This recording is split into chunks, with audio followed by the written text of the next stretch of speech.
네, 안녕하세요. 여러분들 반갑습니다. 금융과 에너지 업종을 누구보다 쉽게 알려주는 데이어 멘토 권혁철입니다. 오늘 동양생명이라는 기업 리뷰해 보도록 할 텐데요. 동양생명은 여러분들도 아시다시피 보험사이죠. 최근 대체로 은행, 증권, 보험, 즉 금융주들이 실적 발표를 앞두고 기업 밸류업의 모멘텀과 함께 상승 중에 있는데요.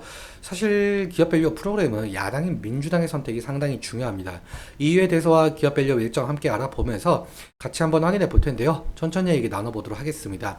먼저 시작하기 전에 저희 데이업 채널에 오시면은 모든 종목들을 커버해드리고 있으니까 찾아주시면 정말 감사하겠고, 제 영상도 끝까지 지켜봐 주시면서 댓글로 궁금하신 것들 남겨주시면 다음 영상에서 말씀을 드리도록 하겠습니다. 그럼 동양생명 바로 보도록 할게요. 일단 동양생명은 생명보험업을 주업으로 하는 보험사죠. 그래서 보험상품 판매를 위주로 사업을 진행을 하고 있는데, 사실 대부분의 금융사들과도 마찬가지로 시장에서 저평가를 받고 있는 기업이기도 합니다. 일단 여러분들도 아시다시피 올해 1월 말쯤부터 해서 이 기업 밸류업 프로그램 이슈가 있었잖아요. 주요 내용을 좀 짤막하게 살펴보자면, 상장사의 주요 투자지표를 활용을 해서 시가총액 및 업종별로 비교 공시를 하고, 그리고 상장사들에게 기업가치 개선 계획을 공표하도록 권고하고, 기업가치 개선 우수기업 등으로 구성된 지수개발 및 상장지수 펀드를 도입하겠다는 내용이었습니다. 이 내용 자체가 저평가되어 있는 기업을 가치 개선시켜서 적정 수준으로 좀 끌어올린다는 정책이었었죠. 세부 내용 같은 경우 2월 중으로 발표가 되었었는데, 사실 발표가 되자마자 실망이 아주 큰 부분이 있었습니다. 그렇다면 이 세부 내용 함께 보도록 할게요. 구체적 방안이 2월 26일에 발표가 되었었는데, 이때 1차 세미나를 열면서 금융위원회는 기업 밸류업 지원 방안, 즉 한국 증시 저평가 해소를 위해서 7월부터 상장사들에게 기업 가치 재고 계획을 스스로 공시하도록 하겠다라고 밝혔었고, 그리고 다음 달인 5월에 2차 세미나를 열면서 6월 중으로 가이드라인을 최종 확정시킨다라고 했었죠. 공개된 방안에 따르면 약 1,600개에 달하고 있는 전체 코스피, 코스닥 상장사들은 기업 가치 재고 계획을 스스로 수립하고, 그리고 연 1회 자율 공시하도록 하게끔 만들겠다라는 건데요. 기업 가치 개선 계획에는 총 6단계로 진행이 되고 있는데, 먼저 현황 진단, 그리고 목표 설정, 계획 수립, 이행, 평가, 소통, 이 6단계에 대한 내용이 담겨져 있었습니다. 그리고 매년 우수기업들에게 표창까지 준다라고 하는데요. 그런데 사실상 기업 공시는 하반기부터 공시가 되고, 그리고 밸류업 지수 개발 완료는 3분기에 완료가 되고, 공시 인센티브 같은 경우 내년부터라는 내용들 때문에 아직 실제 시행시까지는 너무 기나긴 시간이 걸린다라는 평가를 받았죠. 그래서 기업 밸류업 프로그램이 좀 기대에 미치지 못한다는 말까지 나왔을 정도로 기업 밸류업 프로그램으로 상승했었던 저평가 종목들이 실망매우를 상당히 뱉어냈었습니다. 그런데 며칠 전에 최상무 기재부 장관께서 워싱턴 기자 간담회에서 말씀해 주신 게 있었는데, 이 밸류업 프로그램은 좀 변함없이 추진할 거다라고 밝히면서 현재 저평가 종목들이 어느 정도 상승을 좀 보여주고 있는데요. 그리고 며칠 전 또 오후에 기업 밸류업 자율 공시를 하반기에서 5월로 앞당긴다고 하면서 기업 밸류업 정책에 좀 속도를 내고 있는 상황으로 보이고 있어요. 이 이유에 대해서는 좀 여러 가지가 있을 수는 있겠지만, 최근에 윤석열 정부의 총선 참패, 그리고 고금리가 지속되는 상황, 중동의 지정학적 위기가 겹치면서 국내 증시가 약세 기조를 보이고 있죠. 그래서 정부에서는 이 기업 밸류 프로그램의 속도를 내면서 증시 안정화를 좀 시키려고 하는 것 같습니다. 그런데 사실상 이 기업 밸류 프로그램은 정부의 정책만으로 실행을 할 수가 없거든요. 사실 야당인 민주당의 선택이 가장 중요합니다.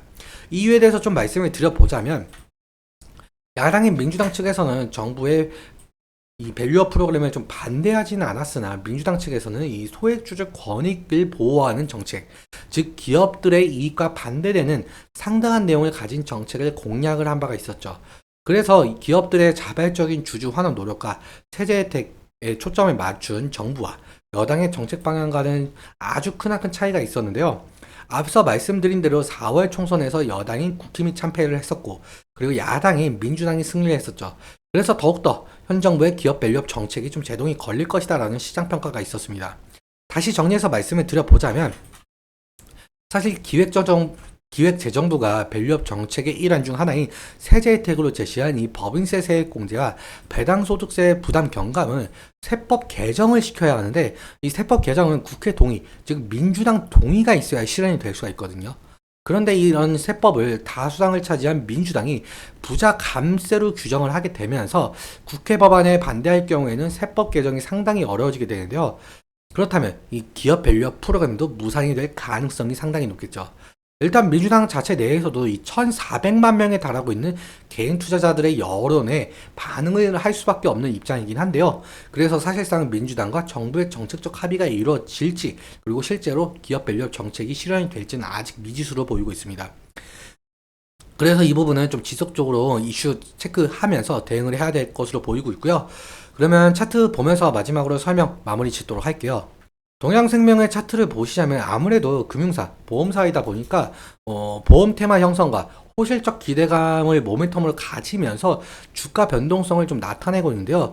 최근 2월부터 시작한 기업 밸류업 정책 이슈로 좀 상당한 상승의 모습을 좀 이끌어냈었는데, 앞서 말씀드렸다시피 2월 26일에 발표한 구체적 방안에 대한 실망감, 그리고 배당락까지 겹치면서 상당한 하락의 모습을 보여줬었죠. 아무튼 지지라인 같은 경우 제가 미리 선을 그어놨는데, 이제 1분기 실적 발표 얼마가 남지 않았죠. 일단 금일 흐름 같은 경우 이 심리선이라고 불리고 있는 이 21일 이평선을 좀 돌파를 한 모습을 보여주고 있는데, 그렇다면 이 21일 이평선 부근이 지지라인이 될 가능성이 높을 것 같습니다.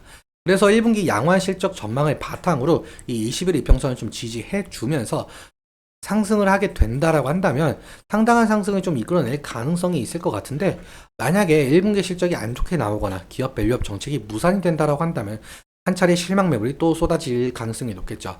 그래서 지지라인 이탈 시에는 리스크적인 관리가 필요할 수 있을 것 같은데요. 그리고 사실상 기업 밸류업 정책이 야당의 반대를 무릅쓰고 시행이 될지는 아직 모르겠지만, 만약에 기업 밸류업 정책이 시행이 된다라고 한다면 현재 저평가를 받고 있는 금융, 즉 증권, 은행, 보험이 테마를 형성하면서 지속적인 상승을 일으킬지도 지켜봐야 될 것 같습니다. 그런데 동양생명 같은 경우 상승 시에는 지금 2015년 6년 말부터 지속적인 하락을 진행을 했기 때문에 상승 시마다 차익 실현 매물이 나올 가능성이 높거든요. 그 부분 좀 염두에 두시면서 수급 체크도 같이 해야 될 것 같습니다.